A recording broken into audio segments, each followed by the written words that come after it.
Yo, YouTube, what's going on? Welcome back to the Comic John YouTube channel. I, of course, am your host, John Hassinger, for this out-of-theater reaction to Knock at the Cabin.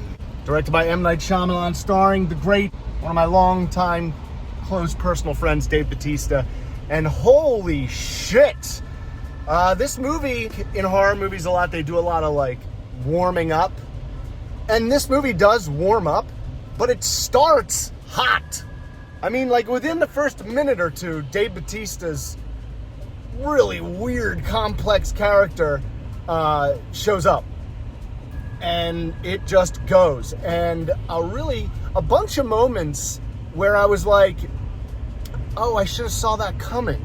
You know, going into it, the trailer kind of maps out what the plot is, but, you know, you're kind of waiting for that moment that, you know, isn't revealed in the trailer. And there were a lot of those in this movie where I was like, oh, I can't believe they're doing this. And holy shit, a lot of holy shits. Like 4 holy shits. There is definitely a few moments where my heart racing out of my chest. But obviously the standout, you're going to hear it from everyone, Dave Bautista. He is just, the whole thing is him. And he's awesome, and you're hanging on every word. And just the acting that this character that he's portraying is this guy who is just very conflicted and just very kind of like, I'm doing the right thing and there's no other option. You know, will you make a choice? And there is no choice. And I really like that. That was pretty cool. Check it out if you love thrillers. I mean, it is definitely just a heart-pounding thriller. Within 5 minutes, I'm like, how is it so intense already? Jesus, I just got here. And the intensity just continues.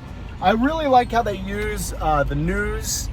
You know, Dave Bautista's character is really conscious of what's going to be reported on TV. And they cut to, like, breaking news. Here's an earthquake and breaking news and all these plagues. All these plagues start, and I'm not going to give away everything. Shyamalan, I think he should stick to doing he should adapt stories, stick to adapting stories. There's shots in the movie that were really cool, and I go, there's Shyamalan. Like, that's what he does. He comes up with the shot you haven't seen yet. And then there were some where I'm like, what are you doing? Did you forget to, like, you know, shoot this more than once? You know, it felt a little forced. But anyway, go check out A Knock at the Cabin. Is it Knock at the Cabin or A Knock at the Cabin? I know it's adapted from the book The Last Cabin on Earth. I think that's what it's called. Go check it out. If you've seen it, let me know. If you plan to see it, when are you going to go? And if you've seen it and you don't like it, let me know as well. Don't forget to like, don't forget to subscribe. I'll see you next week.